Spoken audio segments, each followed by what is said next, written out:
policy regarding Syria, when he said that the longer-term status of President Assad will be decided by the Syrian people, suggesting the U.S. is no longer intent on removing the Syrian president. This afternoon Trump signaled that the White House is about to U-turn once again, likely emerging in the same place where the Obama administration was when it nearly invaded Syria in 2013.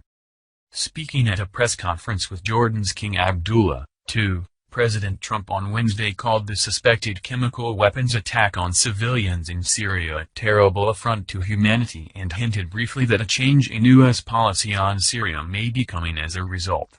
Trump said that he was moved by reports of a deadly gas attack in Syria, saying that the Syrian leader, who has denied being behind the attack, had crossed a lot of lines. "It crossed a lot of lines for me," Trump said at a press conference with Jordanian King Abdullah II at the White House. "When you kill innocent children, innocent babies, little babies with a chemical gas that is so lethal that people were shocked to hear what gas it was, that crosses many lines beyond the red line. Many, many lines." While painfully reminiscent of a similar chemical attack conducted in 2013, which was subsequently revealed to be a false flag, U.S. officials said they believe the attack was carried out by the regime of Syrian President Bashar al-Assad. Which, again, does not make much sense since just days before the chemical attack, Trump administration officials said the U.S. would no longer prioritize regime change in Syria and that they expect Mr. Assad to remain in power. Perhaps the mere suggestion that someone, that is, U.S.-backed Syrian rebels or ISIS jihadists in the area of Idlib, could engage in a false flag attack is considered too much tinfoil conspiracy theory. And so, just hours after Bannon departed his Security Council, Trump started to shift toward a neocon posture, saying that the reports of women and children who had died in a horrible attack had a big impact and caused him to rethink his strategy on Syria. "I do change. I am flexible.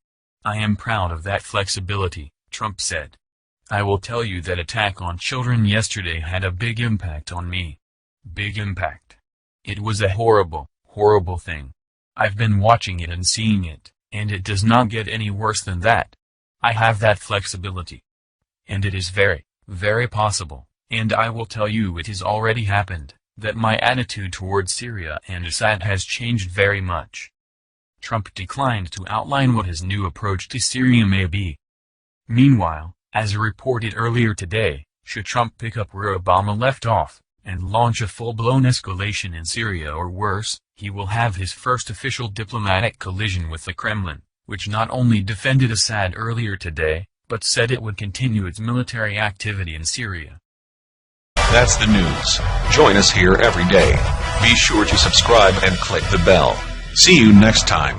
This is TBNN.